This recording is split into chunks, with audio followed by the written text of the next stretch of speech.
Dawson Rider Wiki.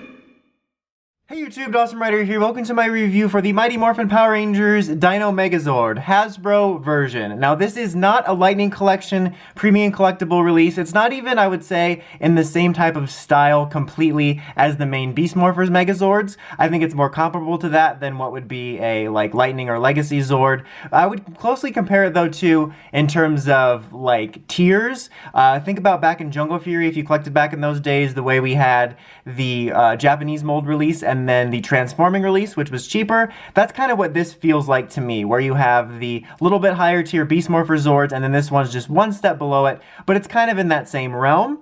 They're released in 3 different packs. One is just these 2 legs. You have yellow and blue, then you have Mastodon and Pterodactyl, and then you have Red Ranger and his buddy, his sword, which he uses sometimes at night. Anyway, so that's how they release. And there's also going to be a multi-pack and stuff like that, so that's pretty cool. But let's kind of dive into it. So we have the individual molds here, and honestly, I think they're okay. They're not meant to be super high-end. As you can see, they are lacking a little bit detail. That can kind of be the case in a lot of individual Megazords, to be honest. Even in the Japanese ones, which are a more premium price, you'll often have the case where the individual ones won't look as great as individuals. But I don't think the molds are that bad. My main problem with Sabretooth here is actually the fact that its tusk here was, is it a tusk or is it a tooth? A tooth? Anyway, I'm not a dentist. That's kind of bent, but that was kind of on my package there. And you do have some QC issues, classic Hasbro mess around. Not as good as a classic CC Winston mess around. And this is kind of in line with a lot of the previous molds where, from my memory and from seeing pictures, the Sabretooth head's always been a little bit bigger and they always make it skinny. But this one looks fine. You know, you can move its legs because of transformation. You can move its tail. It's pretty basic. You could probably paint it if you want, but it's about what I'd expect for the price point. It's the same thing with Triceratops here. You know, I think they look decent for what they are. And other than Sabretooth's, you know, head being a little bit smaller, like this one I think is fairly decently in scale. You don't have rolling action, like they're even teasing us that with that sweet rolling action that's usually the pinnacle of all Zords and stuff like that. I actually think Pterodactyl doesn't look too bad. It's a little bit grayish looking around the head and stuff, which can be kind of annoying, but it's also got kind of a sheen to it, and I think that the stickers look good down here. And usually this one feels like the most afterthought, and it's not honestly too bad. The head's a little floppy though, if you can see. I don't know why I did that, I'm so sorry. And Mastodon looks kind of adorable, to be honest. He's missing some details which were kind of done by Sticker and the other ones, but I kind of like the proportions on him, and I think that the like general sculpt isn't too bad, and he just looks kind of adorable to me, to be honest. And T-Rex is not too bad either. I think he's the strongest individual one, which can often be the case. I think the mold isn't too bad for what it looks like in the show. You got a little bit of like more leg movement. He's a little bit more slender than some of them, so it just kind of feels a little bit more mobile, like T-Rex running to work. I don't know what I'm doing. There's no joke there. But it's just not too bad. Like, I wasn't expecting anything too high caliber. I think I've seen people judge these a little bit too harshly. Not that they're amazing and that they couldn't be a little bit better. I would love for them to look a little bit better. But since they're kind of the more budget, meant to be kind of fun, maybe pick it up for your kid or you just want something cheaper, they're not too bad and overall not as bad as I thought they were going to be.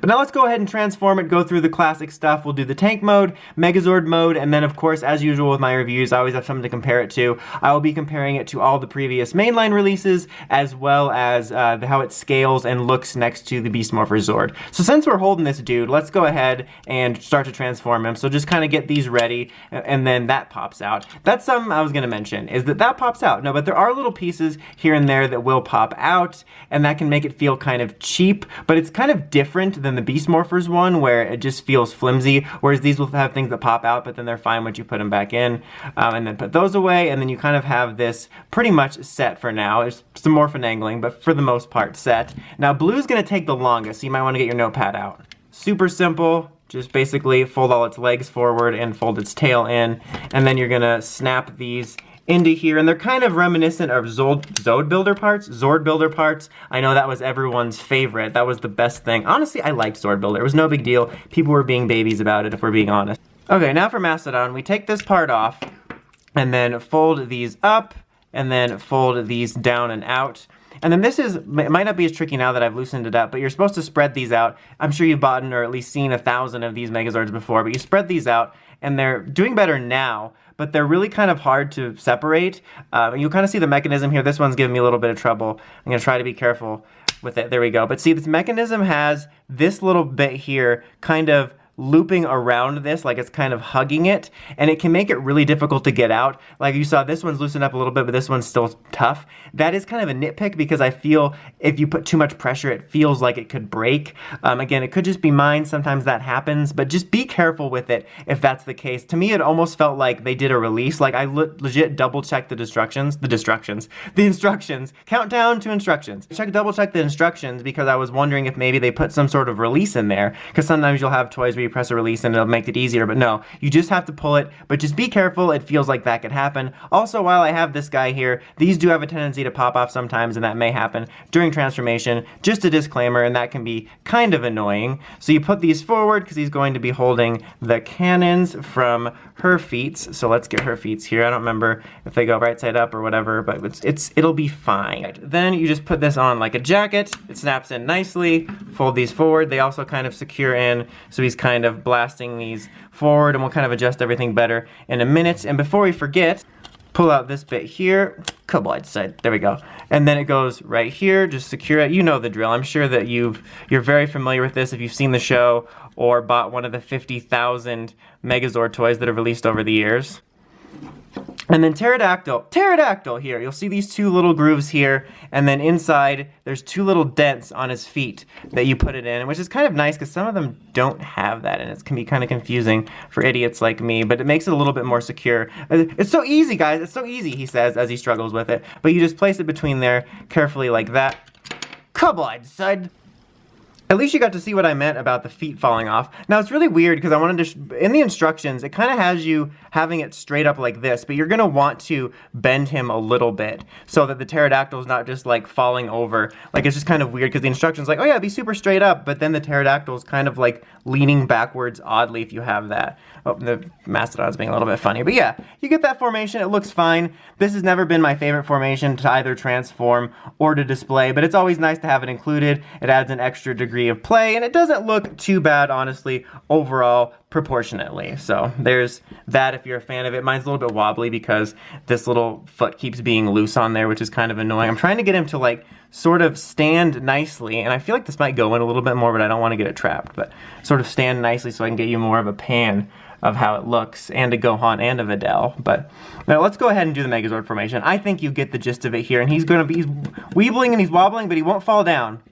Okay, so let's take this out here, and then this bit out here, and then Megazord sequence has been initiated. Wait, I don't know why I went for Guilmon with that. Yeah, just pull these down, super easy.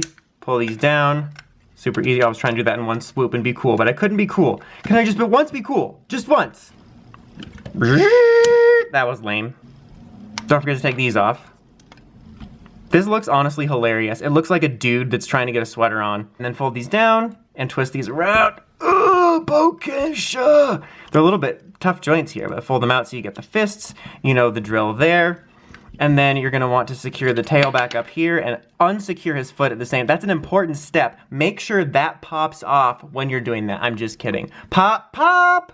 What's he trying to say, Magnitude? Pop what? Okay, now, as this dude still tries to put the sweater on, I want to draw attention to something, and again, this could be something that's just on mine, but obviously you know the next step is to pull this down to put away his T-Rex head. Now mine is a really stiff joint, it's kind of hard to get out, and again, it kind of made me question like, oh, is there a new release valve? But you know what the release valve is? Using that. So I've had to do that a couple times just because it's kind of hard to get in there and I can't get friction. Hey-oh! But so I just wanted to make note of that. Megazord sequence is still being initiated. That's closer, still a little Guilmon in there. So fold this all up and snap it in, and actually there's two little pegs here, which you'll see go on each side to help it secure itself. Go in your home! Okay, now obviously we all know that this next part is folding these out. And here's where another nitpick comes in, is they're on this kind of weird, like, track system going around here, and they feel the least secure of any of the ones I've had, especially this side. It's like having a hard time staying on the track, as you can see, and you kind of have to make sure it clicks, and you'll feel a little click. I don't know if you can hear it, that one made that little click noise, but this one's really hard to finagle around. It feels kind of loose and flimsy and weird, like the track is off, and I'm having a hard time getting it to do that. There we go, and then that pops off. So that's kind of a weird nitpick, because all the other ones are very secure. It's very simple. It's just bring around and click. All right, then I almost forgot to put these little guys back here, and then hopefully his foot doesn't fall off when I'm doing that. I probably jinxed it when I just said that.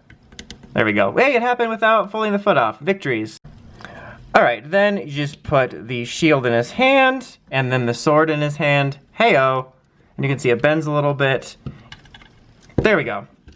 So there you have him all together. And I want to point out before I forget, he does have a little bit of articulation here. Like his arms can go out here, and you could see they could bend as you saw when I was putting the sword in. So that's really cool, and it gives it kind of a degree of mobility. And then the legs also move a little bit too, a little bit lanky, but you do get a little extra movement there. This is kind of deceiving because it looks like it's going to be a knee joint, but it's just for moving the other way for transformation. So you got like a reverse knee joint, but it would be nice if it could go two ways, but I could see why with transformation it's kind of difficult, but that would be really neat. And it would also be really cool if his head could move. I've said this in numerous reviews of various Mecha and Megazords over the years, but just being able to move the head a little bit really does wonders for giving it personality on the shelf and making it seem less stiff. And if this was able to do that in combination with the arm articulation, really would have set it apart from some of the previous releases in some ways.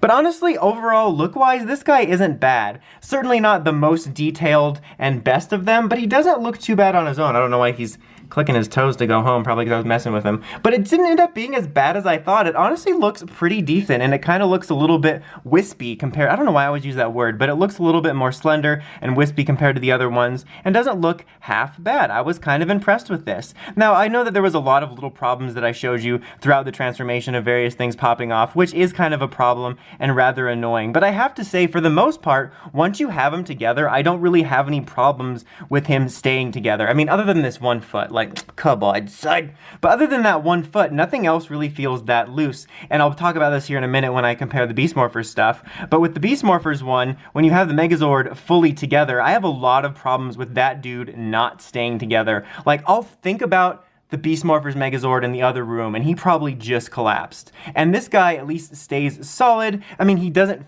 feel the most solid around the legs, I'll give it that, but it was a lot more solid than I thought it would be, and kind of a lot more like decent-ish of a Megazord figure. And I'll probably bring this up again later, but for kind of a more budget price, this would be kind of a godsend to those of you that may be wanting a Dino Megazord or a Daijujin, but are just kind of overwhelmed by the price of some of the aftermarket ones, and either you're okay with something like okay like this, or you just want to stand in, and this ended up being better than I thought. Not perfect, but better than I thought. It looks a little bit better as a whole than it does individually, but that's the case with a lot of them. And in that respect, it reminds me a lot of the old Bandai America Zords, where the individual ones looked rather cheap and not detailed, and this one certainly is lacking some details, but it looks pretty decent altogether.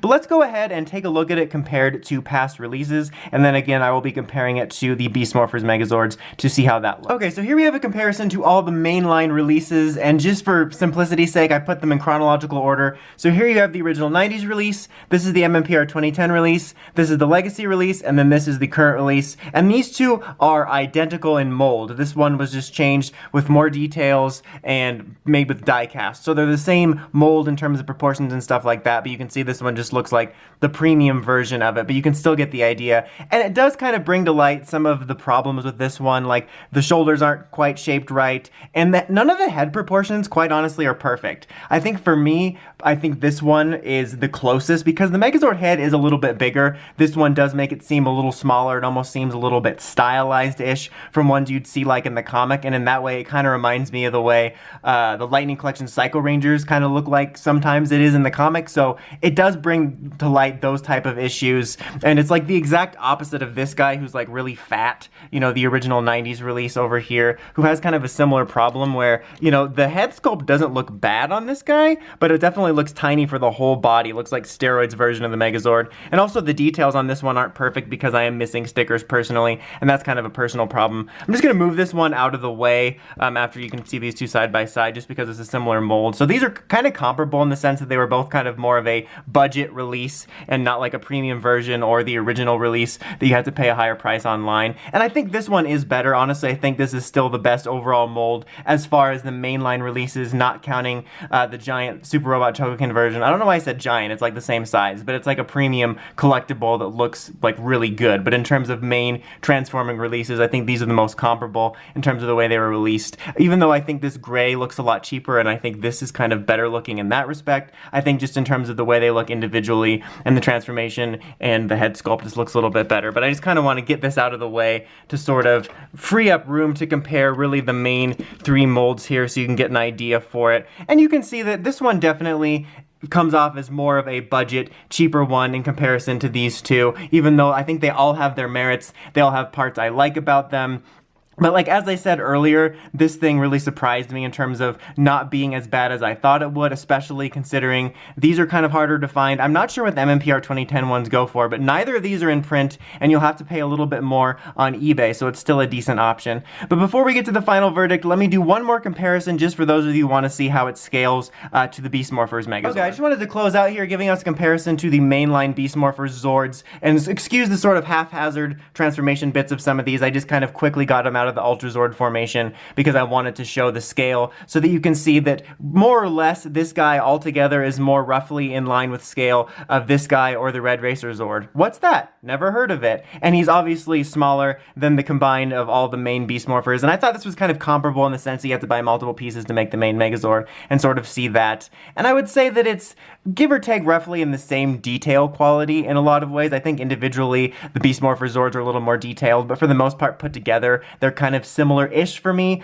One thing I will say is a strong suit of this guy, and I know they're different, is that even though I mentioned sometimes this can feel a little bit cheap with pieces falling and some of the mechanisms, this guy feels far cheaper as a complete package here. Like, different story dealing with just this guy or just Red Racer Zord, but as far as dealing with a Combiner Megazord, just dealing with this guy again to get it out of Ultra Zord formation, this dude's always falling apart. He needs to go to rehab. This one's little complaints seemed minor in comparison to it. This feels much more solid. I feel like I can actually breathe around it and it won't fall over, so I think that's kind of just worth noting just for around the price point and stuff. So that kind of just gives you an idea of how it compares to the mainline Beast Morphers Zords. But in conclusion, this guy is the main focus here. Let's slowly zoom in on him. Overall, this guy isn't perfect. Do I recommend him? To some people, yes.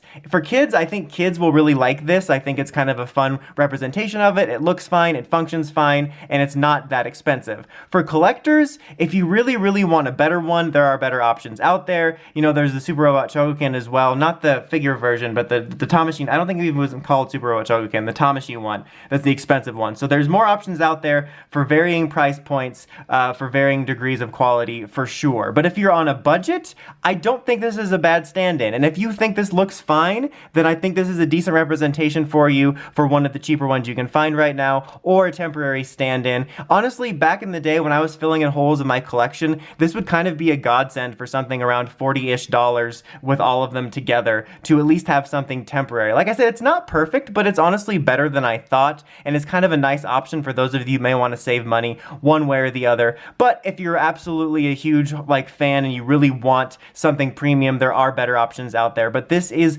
not as bad as I thought for the price, but certainly not perfect. Anyway, that's about it for this one, guys. Until next time, please like, comment, subscribe, and climb the steps and ring that bell so notifications for my videos. Dawson Ryder, signing out.